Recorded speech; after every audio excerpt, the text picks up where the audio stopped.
1000 വർഷങ്ങൾക്ക് മുൻപ് ജീവിച്ചിരുന്ന കാക്ക ഇന്നും കൂട് കെട്ടുന്നത് മരക്കൊമ്പിലെ ചില്ലക്കല്ലയിലാണെങ്കിൽ, അന്ന് പല മരങ്ങളിലും ഏറുമാടങ്ങൾ കെട്ടി ജീവിച്ചിരുന്ന മനുഷ്യൻ അവന്റേതായ ബുദ്ധി ഉപയോഗിച്ച് കല്ലുകൾ കണ്ടെത്തി കൊട്ടാരങ്ങൾ ഉണ്ടാക്കുന്നുണ്ടെങ്കിൽ ബുദ്ധിയും ചിന്തയും അള്ളാഹു മനുഷ്യനാ നൽകിയിട്ടുള്ളത്. അതിനേക്കാളേറെ ഭക്ഷണം സ്വയം പാകം ചെയ്യാൻ, അവന്റേതായ ഉപജീവനങ്ങൾ കണ്ടെത്താൻ, എന്തിനേറെ അവന്റെ നഗ്നത പോലും മറയ്ക്കുന്ന പവിത്രത. ലോകത്തൊരു ജന്തുക്കൾക്കും അവരുടെ നഗ്നതയെ പറ്റി വലിയ ധാരണയില്ലെങ്കിൽ മനുഷ്യന്റെ വസ്ത്രം പോലും എഴുതാനുള്ള കഴിവ്, വായിക്കാനുള്ള കഴിവ്, ഇങ്ങനെ ഇതര ജന്തുജാലങ്ങളിൽ നിന്ന് അള്ളാഹു മനുഷ്യന് നൽകുന്ന ഏറ്റവും വലിയ പവിത്രത, വലക്കദ് കറംനാ ബനി ആദം, ആദമിന്റെ മക്കളെ നിങ്ങളെ ഞാൻ ആദരിച്ചിരിക്കുന്നു. ആ ആദരിച്ചിരിക്കുന്ന മനുഷ്യന് റബ്ബ് കൊടുക്കുന്ന ഏറ്റവും വലിയ അനുഗ്രഹം ബുദ്ധിയ. ആ ബുദ്ധിയെ നഷ്ടപ്പെടുത്തുന്ന, നിഷ്ക്രിയമാക്കുന്ന ഒന്നും നിങ്ങൾ ജീവിതത്തിൽ സ്വീകരിക്കാൻ പാടില്ല. അതേത് ലഹരിയാവട്ടെ, അതേത് കാഴ്ചകളാവട്ടെ, അതേത് ആസ്വാദനം നൽകുന്ന മറ്റേത് മേഖലയാവട്ടെ, അവനവന്റെ ബുദ്ധിയെ നിഷ്ക്രിയമാക്കുകയും വല്ലാത്തൊരു അരക്ഷിതാവസ്ഥയിൽ എത്തിക്കുകയും ഉറക്കം നഷ്ടപ്പെടുത്തി കളയുകയും കുടുംബത്തിന്റെ ഭാരം നിങ്ങളായി മാറുകയും ചെയ്യുന്ന ബുദ്ധിയില്ലായ്മയുടെ ജീവിതത്തിലേക്ക് നിങ്ങൾ ഒരിക്കലും പോകാൻ പാടില്ല. കാരണം അള്ളാഹു പറയുന്നു, യാ അയ്യുഹല്ലദീന ആമനൂ ലാ തുഹർരിമു ത്വയ്യിബാതി മാ അഹല്ലല്ലാഹു ലക്കും. മനുഷ്യന്റെ ശരീരത്തെ സൃഷ്ടിച്ച റബ്ബ് ഓർമ്മപ്പെടുത്തുന്ന കാര്യം, നിങ്ങൾക്ക് അല്ലാഹു പരിശുദ്ധമാക്കപ്പെട്ടത് നൽകിയിട്ടുണ്ടെങ്കിൽ നിങ്ങൾ അത് കഴിക്കണം, നിങ്ങളത് ഉപയോഗിക്കണം. വലാ തഅ്തദൂ, ഒരിക്കലും ബുദ്ധിയെ നഷ്ടപ്പെടുത്തുന്ന, നിഷ്ക്രിയമാക്കുന്ന ഒന്നിലേക്കും നിങ്ങൾ അതിര് കടക്കാൻ പാടില്ല. ഇന്നല്ലാഹ ലാ യുഹിബ്ബുൽ മുഅ്തദീൻ, ആ അതിര് കടക്കുന്നവരെ അല്ലാഹു ഇഷ്ടപ്പെടുന്നില്ല. ഇതിന്റെ വിശദീകരണത്തിൽ ആധുനിക കാലഘട്ടത്തിലെ ഉലമാക്കള് ഇന്ന് രേഖപ്പെടുത്തിയ വലിയൊരു സത്യമുണ്ട്. അറിഞ്ഞുകൊണ്ട് ശരീരത്തെ നഷ്ടപ്പെടുത്തുന്ന ഭക്ഷണം കഴിക്കരുത്. അറിഞ്ഞുകൊണ്ട് ഒരാളുടെ ശരീരത്തിന് ഹാനികരമാക്കുന്ന ഭക്ഷണം നിങ്ങൾ വിളമ്പരുത്.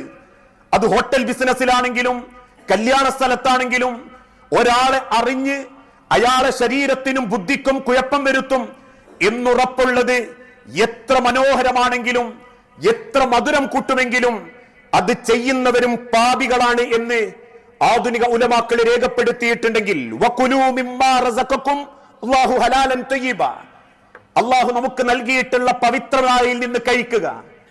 അതൊരിക്കലും കഞ്ചാവല്ല, അതൊരിക്കലും ബ്രൗൺ ഷുഗർ അല്ല, അതൊരിക്കലും കുത്തിവെക്കുന്നതോ മുക്കിലേക്ക് വലിച്ചു കയറ്റുന്നതോ അല്ല. ഏതൊരു ഉൽപാദനത്തിന്റെ മേലെയും ഇഞ്ചുറിയസ് ടു ഹെൽത്ത്, നിങ്ങളെ ശരീരത്തിന്റെ പല ഭാഗത്തും അത് പ്രശ്നങ്ങൾ ഉണ്ടാക്കും എന്ന് പരിചയപ്പെടുത്തുന്നത് ബംഗാളികളുടെ പാൻ മസാലകളാവട്ടെ, സ്വദേശികളുടെ ഹാൻഡ്സ് ആവട്ടെ, മറ്റേത് വിഷയങ്ങളാണെങ്കിലും ദാവിനടിയിൽ വെച്ചാൽ പ്രത്യേക കിക്ക് ലഭിക്കുന്ന കേവലം ഒരു സ്റ്റിക്കർ ആവട്ടെ, ഹലാലൻ ത്വയ്യിബ, നിങ്ങൾക്കല്ല അനുവദിച്ചത് മാത്രമേ നിങ്ങളെ ശരീരത്തിൽ നിങ്ങൾ ഉപയോഗിക്കാൻ പാടുള്ളൂ. വത്തഖുല്ലാഹ അൻതും ബിഹി മുഅ്മിനൂൻ, നിങ്ങൾക്ക് അല്ലാഹുവിനെ ഭയമുണ്ടെങ്കിൽ നിങ്ങൾ അല്ലാഹുവിനെ സൂക്ഷിക്കണം. കാരണം നിങ്ങൾക്ക് ജീവൻ തന്ന റബ്ബ് ആ ശരീരത്തോടും നിങ്ങൾക്ക് കാരുണ്യം കാണിക്കാൻ ജീവിതത്തിന്റെ വഴി കാണിച്ചു തന്നിരിക്കുന്നു. അല്ലെങ്കിലും ഒന്ന് ചിന്തിച്ചു നോക്കൂ, ഇന്നത്തെ യുവാക്കളോട്, യുവാക്കൾ മാത്രമേ ഇത് ഉപയോഗിക്കുന്നുള്ളൂ എന്നെന്റെ വാക്കുകൾക്ക് അർത്ഥമില്ല. രഹസ്യമായി വീട്ടിൽ നിന്ന് സേവിക്കുന്നവരുണ്ട്, ആരും അറിയാതെ കൂട്ടം കൂടി കൂട്ടുകാരോടൊപ്പം സേവിക്കുന്നവരുണ്ട്, ചെറുതായിട്ടേ ഉള്ളൂ എന്ന് ന്യായീകരിക്കുന്നവരുണ്ട്. ലഹരി ചെറുതായാണെങ്കിലും വലുതാണെങ്കിലും ഒരു വിശ്വാസി, ഒരു മനുഷ്യൻ അത് ഉപയോഗിക്കാൻ പാടില്ല. കാരണം മനുഷ്യന്റെ ജീവിതത്തിന് ഒരുപാട് പ്രശ്നങ്ങൾ ആ ലഹരി ഉണ്ടാക്കിയിട്ടുണ്ട്. ഏറ്റവും വലിയ ലഹരി, ഏറ്റവും വലിയ പ്രശ്നമുണ്ടാക്കുന്നത് മനുഷ്യന്റെ ശരീരം. ഏത് ലഹരിയും നശിപ്പിക്കും, ഏത് ലഹരിയും മനുഷ്യന്റെ ശരീരം നശിപ്പിക്കും. എത്ര ക്ഷയരോഗികളുണ്ട്, എത്ര ക്യാൻസർ പേഷ്യൻസുകളുണ്ട്. അതിനേക്കാളേറെ ഇന്ന് കുടുംബത്തിൽ വന്ധ്യത കൂടിയില്ലേ?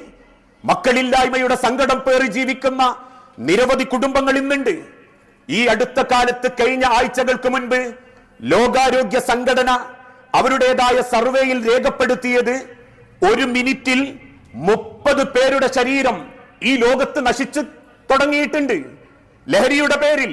1 മിനിറ്റിൽ ആ 30-ൽ ഒന്ന് ഈ കൂട്ടത്തിൽ ആരെങ്കിലും ആവാം, നമ്മളിൽ ആരെങ്കിലും ആവാം. ഉപയോഗിക്കുന്ന ആളുകളോട് ലോകാരോഗ്യ സംഘടന ഓർമ്മപ്പെടുത്തുന്ന ഒരു വലിയ സത്യം, നിങ്ങൾ അതിന്റെ അരികിലിരിക്കുന്നത് പോലും പുകച്ചുരുളുകളാണെങ്കിൽ നിങ്ങളെയും അത് ബാധിക്കുന്നുണ്ട് എന്നുള്ളതാണെങ്കിൽ, ശരീരവും ജീവിതവും അവന്റെ ജീവിതത്തിന്റെ മറ്റെല്ലാ രംഗങ്ങളും നശിപ്പിക്കുന്ന മാരകമായ ഒരു ദുരന്തമാണ് ലഹരി. ആരോഗ്യം കാക്കാൻ അള്ളാഹു ഓർമ്മപ്പെടുത്തി, വകുലു മിൻ ത്വയ്യിബാത്തി മാ റസഖ്നാകും വലാ തത്ഔ. തീർച്ചയായും നിങ്ങൾക്ക് അള്ളാഹു അനുവദിച്ചു തന്ന നല്ലത് നിങ്ങൾ കഴിക്കണം. വലാ തത്ഔ, ഒരിക്കലും നിങ്ങൾ അതിര് കടക്കാൻ പാടില്ല. മറ്റൊരു ഭാഗത്ത് അള്ളാഹു ഓർമ്മപ്പെടുത്തി, ലാ തഖ്തുലു അൻഫുസകും, നിങ്ങൾ നിങ്ങളെ തന്നെ കൊല്ലാൻ പാടില്ല. എത്ര കുടുംബങ്ങളിലാ തീരാ ദുഃഖം, എത്ര കുടുംബങ്ങളിലാ സാമ്പത്തിക ബാധ്യത, എത്ര കുടുംബങ്ങളിലാ വേദന തിന്ന് ജീവിക്കുന്നവര്. ആ വേദനയുമായി ജീവിക്കുന്ന സെക്കൻഡിൽ പോലും റബ്ബിന്റെ ഒരു കാരുണ്യമോ റബ്ബിന്റെ ഒരു പാപമോചനമോ കിട്ടാത്തൊരവസ്ഥ ആലോചിച്ചു നോക്കൂ. തന്റെ വായ്ഭാഗമാകെ പഴുത്ത് ആമാശയത്തിന്റെ കുടലുകൾ വെന്തുപോയി ആശുപത്രി കിടക്കയിൽ നാട്ടുകാരെ മുൻപിൽ കൈനീട്ടി യാചിച്ച് രക്ഷിതാക്കളും കുടുംബങ്ങളും കൊണ്ടെത്തരുന്ന മുതലുകൊണ്ട് ആയുസ്സും ആരോഗ്യവും നിലനിർത്തുന്നതിന്റെ ഇടക്ക് അനുഭവിക്കുന്ന വേദനക്കോ ആമാശയത്തിന്റെ കുത്തിപ്പറയലിനോ റബ്ബിന്റെ അരികിൽ യാതൊരുവിധ ദാക്ഷിണ്യമോ കാരുണ്യമോ പാപമോചനമോ ഇല്ല. എന്നാൽ ഇതൊന്നും ഇല്ലാതെയാണ് ഒരു രോഗി അനുഭവിക്കുന്നതെങ്കിൽ, കുടിച്ചിട്ടില്ല, വലിച്ചിട്ടില്ല, ശരീരം നശിപ്പിക്കുന്നതൊന്നിലും അവൻ ഇടപെട്ടിട്ടില്ല, എന്നിട്ടും റബ്ബിന്റെ ഒരു പരീക്ഷണമായി അവന് രോഗം വന്നിട്ടുണ്ടെങ്കിൽ അവന്റെ വേദനക്കനുസരിച്ച് അവന്റെ പാപം റബ്ബ് പൊറുക്കുന്നുണ്ട്, അവന്റെ സ്വർഗത്തിന്റെ ദറജ അള്ളാഹു വർദ്ധിപ്പിക്കുന്നുണ്ട്. അതുകൊണ്ട് തന്നെ തീരാ ദുഃഖത്തിലേക്കും സാമ്പത്തിക ബാധ്യതയിലേക്കും ഒരുപാട് കുടുംബങ്ങൾ ഇന്ന് പണയപ്പെടുത്തിയ പണം കൊണ്ട് ജീവൻ പിടിച്ചു നിർത്താൻ നോക്കുന്നു. നാട്ടിലുള്ള ആളുകൾക്ക് മുൻപിൽ ഫോട്ടോ വെച്ച് കൈനീട്ടി യാചിക്കേണ്ട അവസ്ഥ. തിന്നും കുടിച്ചും രമിച്ചും ആസ്വദിച്ചും ജീവിതം നശിപ്പിക്കുമ്പോ ലഹരി മനുഷ്യന്റെ ആരോഗ്യം നശിപ്പിച്ചിട്ടേയുള്ളൂ. ആരോഗ്യം ഉണ്ടാക്കി തന്ന ഒരു ചരിത്രം പോലും ലോകത്തൊരാൾക്ക് കണ്ടെത്താൻ സാധിക്കുകയില്ല. രണ്ടാമത്തത്, ലഹരി കുടുംബങ്ങളെ തകർത്തുകൊണ്ടിരിക്കുന്നു. എത്ര കുടുംബങ്ങളാ നാണം കെട്ടി ജീവിക്കുന്നത്. മക്കളുടെ വൈവിട്ട ജീവിതം കൊണ്ട് എത്ര കുടുംബങ്ങളുടെ സ്വസ്ഥത നഷ്ടപ്പെടുന്നു, എത്ര കുടുംബങ്ങളുടെ സമാധാനം നഷ്ടപ്പെടുന്നു, എത്ര കുടുംബങ്ങളിൽ എത്ര രക്ഷിതാക്കൾ മക്കളുടെ വൈവിട്ട ജീവിതത്തിന്റെ പേരിൽ അപമാനിക്കപ്പെടുന്നു. ഒരു കുറ്റവും ചെയ്യാതെ ആയുസ് മുഴുവൻ മക്കളെ എന്ന് വിചാരിച്ച് ജീവിച്ചിരുന്ന മാതാപിതാക്കളെ നാട്ടുകാർക്ക് മുൻപിൽ അപമാനിക്കുന്ന മക്കൾ. വഴിതെറ്റാനുള്ള ഒരു സാഹചര്യം ഒരുക്കി കൊടുക്കാതിരുന്നിട്ടും നല്ല വാപ്പാന്റെ മക്കൾ വാപ്പനെയും ഉമ്മനെയും പറയിപ്പിക്കുന്ന കാലഘട്ടം. എത്ര ഭർത്താക്കന്മാർ എത്ര ഭാര്യമാരുടെ ശരീരത്തിൽ അടയാളങ്ങൾ വരുത്തുന്നു. ഒരുപാട് സ്വപ്നം കണ്ട് വിവാഹ ജീവിതത്തിലേക്ക് കയറി വന്ന് ആദ്യ രാത്രിയിലാണ് പെണ്ണ് തിരിച്ചറിയുന്നത് അല്പം സേവിച്ചാലേ അവന് തന്റെ ഭാര്യയൊന്ന് തൊടാൻ പറ്റൂ. അന്യനാടുകളിൽ ചെന്ന് പഠിച്ച കൂട്ടുകെട്ടിന്റെ ഭവിഷ്യത്തിന്റെ ദുരന്തം ഇന്ന് പല കുടുംബത്തിലും പെൺമക്കളും ആപ്പനെമ്മനെ ആലോചിച്ച് സഹിച്ച് ജീവിക്കുക. ഒരുപാട് രക്ഷിതാക്കൾ മക്കളുടെ വൈവിട്ട ജീവിതം കണ്ട് ആരോടും പറയാനാകാതെ സങ്കടപ്പെടുന്നുണ്ടെങ്കിൽ, ഒരുപാട് ഭർത്താക്കന്മാരുടെ കൈക്രിയകൾ തന്റെ കത്തിക്കുത്തുകൊണ്ട് ഭാര്യന്റെ അസ്ഥി തുളച്ച് മുഖത്തുകൂടെ പിൻഭാഗത്തേക്ക് കത്തി കൊണ്ട് കുത്തിയിറക്കുന്ന ഭർത്താക്കന്മാരുണ്ടെങ്കിൽ, ഇന്ന് കുടുംബ ബന്ധം ലഹരി കൊണ്ട് നശിച്ചുകൊണ്ടിരിക്കുകയാ. എത്ര മക്കൾ രക്ഷിതാക്കളുടെ കുടികൊണ്ടും ലഹരി കൊണ്ടും ഒറ്റപ്പെട്ട് ജീവിക്കുന്നുണ്ട്. പെൺമക്കളായി പോയി വാപ്പാന്റെ കുടികൊണ്ട് വിവാഹം പോലും സ്വപ്നം കാണാനേ ഭാഗ്യമുള്ളൂ. നല്ലൊരു ജീവിതം കിട്ടാതായി പോയവരുണ്ട്. നാലുകാലിലും അല്ലാതെയും വീട്ടിലേക്ക് തിരിച്ചു വരുന്ന രക്ഷിതാക്കളുടെ തമ്മിലുള്ള അടി കണ്ട് വീട് പോലും കുടുംബം പോലും വെറുത്ത് വാപ്പാന്റെ പാത പിന്തുടരുന്ന മക്കളുണ്ട്. ഇങ്ങനെ ജീവിതത്തിന്റെ അങ്ങേയറ്റത്തെ അവസ്ഥയിലേക്ക് എത്തിക്കുന്നുണ്ടെങ്കിൽ, ആ ബന്ധം തകർത്തത് നിങ്ങളാണെങ്കിൽ, ഒരു കുടുംബത്തിന്റെ സമാധാനം നഷ്ടപ്പെടുത്തിയത് നമ്മളാണെങ്കിൽ, അള്ളാഹു ഓർമ്മപ്പെടുത്തുന്ന ഒരു വാക്കുണ്ട്, വത്തഖുല്ലാഹല്ലദീ തസാഅലൂന ബിഹി വൽ അർഹാം. നിങ്ങൾ അള്ളാഹുവിനെ സൂക്ഷിച്ചോളൂ. കാരണം ദുനിയാവിലെ പവിത്രമായ ഒരു കുടുംബ ബന്ധത്തെ, ഒരു ജീവിതത്തെ ഒരുപാട് സങ്കടത്തിലേക്കും മനോവിഷമത്തിലേക്കും നിങ്ങൾ തള്ളിവിട്ടിട്ടുണ്ടെങ്കിൽ നാളെ റബ്ബിന്റെ മുൻപിൽ അവരതിന് കണക്ക് പറയേണ്ടി വരും. മറ്റൊരു ഭാഗം, ലഹരി സാമൂഹിക സ്ഥിതി പോലും വഷളാക്കാറുണ്ട്. എന്റെ വാക്ക് കേൾക്കുന്ന എന്റെ പ്രിയപ്പെട്ട മക്കളോടും വരാനിരിക്കുന്ന ഒരു തലമുറയോടുമാ സമൂഹത്തിന്റെ സ്ഥിതി ഇന്നേറെ വഷളായിക്കൊണ്ടിരിക്കുകയാ. ആളുകൾക്ക് പുറത്തിറങ്ങാൻ പേടിയ, അച്ചടക്കമില്ലാത്തൊരു യൗവനം, എന്തിനും ഏതിനും തെറിയും പൂരപ്പാട്ടുകളുമായി നടക്കുന്ന ഒരു ജീവിത രീതി. എന്ത് ചെയ്യുന്നു, ഞാൻ എന്താ ഇപ്പൊ ചെയ്യുന്നത് പോലും ചില മക്കൾക്ക് ബോധമില്ലാത്തൊരു കാലഘട്ടം. അതുകൊണ്ടാണല്ലോ റേസിംഗിന്റെ പേരും പറഞ്ഞ് ഇരുചക്ര വാഹനത്തിൽ ലഹരി ഉപയോഗിച്ച് പറന്നുപോയൊരു ചെറുപ്പക്കാരൻ ഇപ്പോഴും എഴുന്നേറ്റ് നടക്കാൻ പറ്റാത്ത നിലക്കൊരു കുടുംബത്തിന്റെ അത്താണിയായ ചെറുപ്പക്കാരനെ ഇടിച്ചു തെറിപ്പിച്ച് നട്ടെല്ല് തകർന്ന് കിടക്കുമ്പം ലഹരിയുടെ പുറത്തുണ്ടാകുന്ന സാമൂഹിക വിപത്താണത്. എത്ര കുടുംബത്തിന് പ്രശ്നങ്ങൾ ഉണ്ടാക്കുന്നു, എത്ര റോഡുകളിൽ ആളുകളെ സങ്കടപ്പെടുത്തുന്നു, എത്ര ആളുകളെ അപ്രതീക്ഷിതമായ അപകടങ്ങളിലേക്ക് തള്ളിവിടുന്നു. അതിനേക്കാളേറെ ബസ് സ്റ്റോപ്പുകളിൽ പോലും മക്കളുടെ ചോദ്യം ചെയ്തതിന്റെ പേരിൽ അവനവന്റെ പെൺമക്കൾ ബസ് സ്റ്റോപ്പിൽ നിന്ന് ഇത്തരത്തിലുള്ള ആളുകളുടെ ലഹരി ഉപയോഗിക്കുന്നവരുടെ നിഷ്ഠൂരമായ നോട്ടത്തിന്റെ മുൻപിൽ സങ്കടം പറഞ്ഞപ്പോ അത് ചോദിക്കാൻ ചെന്ന പെൺമക്കളുടെ വാപ്പാനെ ബസ് സ്റ്റോപ്പിൽ വെച്ച് കുത്തിക്കൊന്നില്ലേ? സാമൂഹിക സ്ഥിതി വഷളായിക്കൊണ്ടിരിക്കുന്നില്ലേ? അതിനേക്കാളേറെ പാവപ്പെട്ട ഒരു പെൺകുട്ടി ഒരു കലാലയത്തിലേക്ക് കയറി ചെന്നപ്പോ ലഹരി ഉപയോഗിക്കുന്ന 4-5 പെൺകുട്ടികൾ കൂടിച്ചേർന്ന് ആ സാധു പെൺകുട്ടിയെ റാഗിംഗ് നടത്തുകയും അവസാനം അതേ ക്യാമ്പസിന്റെ നഖത്തളങ്ങളിൽ ആ പെൺകുട്ടി കുഴഞ്ഞു വീണ് മരിക്കുകയും ചെയ്യുന്നുണ്ടെങ്കിൽ പേടിയാ മനുഷ്യന്. സാമൂഹ്യ സ്ഥിതി മാറിക്കൊണ്ടിരിക്കുകയാ. ഇക്കഴിഞ്ഞൊരു വർഷം മാത്രം കേരളത്തിലെ ലഹരികളുടെ ഉപയോഗത്തിന്റെ കേസ് 30,418 കേസുകളാ. അത്രയേറെ നമ്മുടെ സമൂഹം ഇന്ന് വ്യാപിച്ചുകൊണ്ടിരിക്കുന്നു. അതുകൊണ്ട് തന്നെ അവനവന്റെ ജീവിതത്തിന്റെ മഹത്വം എന്റെ ചെറുപ്പക്കാർക്ക് ബോധ്യപ്പെടണം. അത് വലിയാണെങ്കിലും കുടിയാണെങ്കിലും സൗഹൃദമാണെങ്കിലും നാശം വരുത്തുന്ന ഒന്നിലേക്കും നിങ്ങൾ പോകരുത്. നാളെ മരിച്ചു കിടക്കുമ്പോ പോലും എന്തൊക്കെ കാണിച്ചു കൂട്ടിയതാ. അങ്ങനെ ഒരു ജന്തുവിന്റെ മാതിരി പോട്ടെ എന്നൊരാളെ കൊണ്ട് പറയിപ്പിച്ച അത് ജീവിതത്തിൽ ഒരു നാണക്കേടാ. ജനിപ്പിച്ച മാതാപിതാക്കൾക്ക് നാണക്കേടാ, സ്നേഹിക്കുന്ന കുടുംബങ്ങൾക്ക് നാണക്കേടാ. അതിനെന്തു വേണം? പരിഹാരം അള്ളാഹുവിന്റെ തിരുദൂതൻ തന്നെ ഓർമ്മപ്പെടുത്തി. കൃത്യമായ ഹദീസുകളിലൂടെ അള്ളാഹുവിന്റെ റസൂൽ ഒരിക്കൽ ഓർമ്മപ്പെടുത്തി, ഒരിക്കലും കുടിയന്മാർ ഉപയോഗിക്കുന്ന പാത്രം നിങ്ങൾ ഉപയോഗിക്കാൻ പാടില്ല.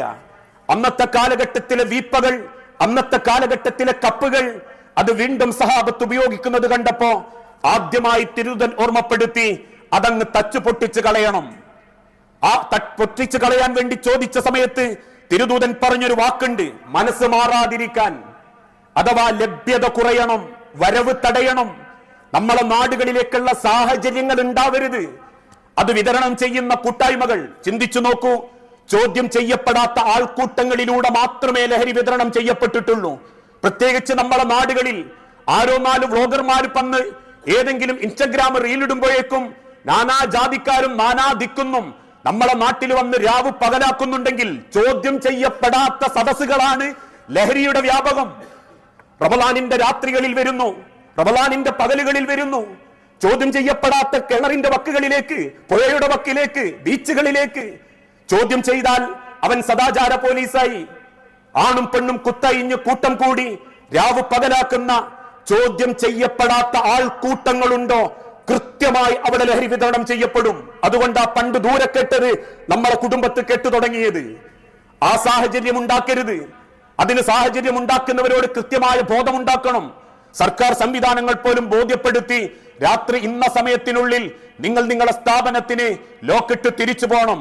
പക്ഷെ അതിനെപ്പോലും കൈക്കൂലി കൊടുത്ത് മാറ്റി രാത്രികാലങ്ങളുടെ ന്യായീകരണത്തിന് വേണ്ടി പിന്തുടരുമ്പോ ഒരു വേള ലഭ്യതയാണ് നമ്മളെ മക്കളെ നശിപ്പിക്കാനുള്ള ഏറ്റവും വലിയ കാരണം. മറ്റൊരു പരിഹാരം ദീനീയായ സദസ്സുകളിൽ നമ്മളെ മക്കൾ പങ്കാളികളാവണം. ഇന്ന് 7ാം ക്ലാസ് വരെ മദ്രസയിൽ പഠിച്ചവൻ പിന്നീട് ഒരു ദർസ് പങ്കെടുക്കുന്നില്ല. അവന് ദീനീപരമായ ഒരു സദസ്സിലേക്ക് അവന് ലഭിക്കുന്നില്ല.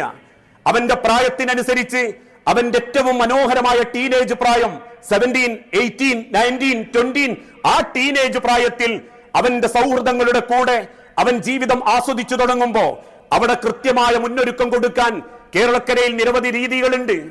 കണ്ടിന്യൂസ് ആയിട്ട് പോകുന്ന മതപാഠശാലകൾ, ഹയർ സെക്കൻഡറി വിദ്യാർത്ഥികൾക്കുള്ള ഹൈസെക്കുകൾ, പ്രൊഫഷണൽ വിദ്യാർത്ഥികൾക്കുള്ള പ്രോഫ്കോണുകൾ, അവിടേക്കൊന്നും നമ്മളെ മക്കളില്ല. പഠിക്കാൻ വലിയ കഴിവാണെന്ന് പറയുന്നതോടൊപ്പം നശിക്കാനും സെക്കൻഡ് മതി എന്ന ചിന്ത ഓരോ മാതാപിതാക്കളുടെ തലച്ചോറിൽ എന്നുണ്ടാവുന്നോ അന്നേ നമ്മളെ മക്കളെ നന്മയിലേക്ക് കൈപിടിക്കാൻ നമ്മളെ കൊണ്ട് സാധിക്കൂ. ആ രീതിയിലുള്ള ദീനീ സദസ്സുകളിൽ നമ്മളെ മക്കൾ ഉണ്ടാവണം. ദീനീപരമായ കാര്യങ്ങളിൽ നമുക്കവർ മുൻപന്തിയിൽ ഉണ്ടാവണം. ഏതെങ്കിലും സദസ്സുകളിലേക്ക് പോകാൻ, പള്ളിയിൽ കയറാൻ മടിയുള്ളവരുണ്ടോ? ഈ ചുറ്റുഭാഗത്തുള്ളവരാവട്ടെ, ഏത് വിഭാഗങ്ങളാവട്ടെ, അവനവന്റെ പള്ളിയിൽ ഓരോ ദീനി ക്ലാസുകൾ സംഘടിപ്പിക്കുക, മാസത്തിൽ ഒരിക്കലെങ്കിലും.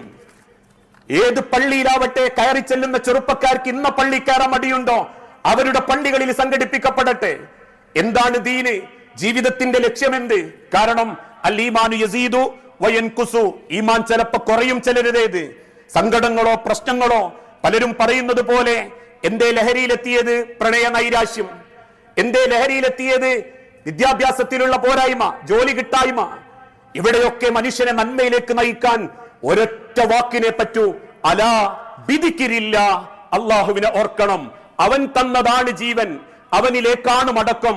അവൻ തന്നതാണ് പരീക്ഷണം, അവൻ തന്നതേ കിട്ടൂ, അവൻ തടഞ്ഞത് കിട്ടില്ലെന്ന ബോധം മക്കളെ മനസ്സിലുണ്ടെങ്കിൽ ആ ടെൻഷൻ മാറ്റാൻ അവൻ കഞ്ചാവിലെത്തില്ല, അവൻ ലഹരി ഉപയോഗിക്കില്ല, അവൻ മറ്റേതെങ്കിലും തോന്നിവാസത്തിന് പോകില്ല. ആ ജീവിത രീതി മക്കൾക്ക് അറിയിച്ചു കൊടുക്കാൻ ഓരോരുത്തരും ബാധ്യസ്ഥരാ. ഇന്ന് കേൾക്കുന്നത് നമ്മളെ ചുറ്റുപാടാണെങ്കിൽ ഞാനും ഭയപ്പെടുന്നു എന്റെ പെൺമക്കളെ പുറത്തേക്ക് വിടാൻ, ഞാൻ ഭയപ്പെടുന്നു എന്റെ ആൺമക്കളെ വിദ്യാഭ്യാസത്തിന് മറ്റു സ്ഥാപനത്തിലേക്ക് പറഞ്ഞയക്കാൻ. അപ്പൊ ഇതൊരു കുടുംബത്തിന്റെ പ്രശ്നമല്ല, സാമൂഹിക വിപത്ത. ഒരുമിച്ച് അതിനുവേണ്ടി എല്ലാ കാര്യങ്ങളും നീക്കിവെച്ച് ഓരോ നാടും കുടുംബവും മത്സരിച്ചിറങ്ങിയിട്ടില്ലെങ്കിൽ ഇന്ന് നമുക്കാരെയും കുറ്റം പറയാൻ പറ്റാത്ത അതേ രീതി നാളെ നമ്മളെ പറ്റിയും നാട്ടുകാർ പറയും, നല്ല വാപ്പയായിരുന്നു, നല്ല അമ്മയായിരുന്നു, നല്ല പ്രാസംഗികനായിരുന്നു, പക്ഷെ മക്കൾ വഹച്ചുപോയില്ലേ എന്ന് പറയുന്നൊരവസ്ഥ വരാതിരിക്കാൻ പ്രാർത്ഥിച്ച് അവനവന്റെ മനസ്സിനനുസരിച്ച് നമ്മളെ കുടുംബത്തെയും നാടിനെയും ഈ മഹാവിപത്തിൽ നിന്ന് തിരുത്താനും രക്ഷപ്പെടുത്താനും നമ്മൾ മുന്നോട്ടിറങ്ങണം. അതങ്ങ് അള്ളാഹുവിന്റെ വാക്കും, നിങ്ങളിൽ നിന്ന് വൽതകും മിൻകും ഉമ്മത്തുൻ, നിങ്ങളിൽ നിന്നൊരു ജനതയുണ്ടാക്കട്ടെ, നന്മ കൽപ്പിക്കുന്ന തിന്മ വിരോധിക്കുന്ന ഒരു ജനത.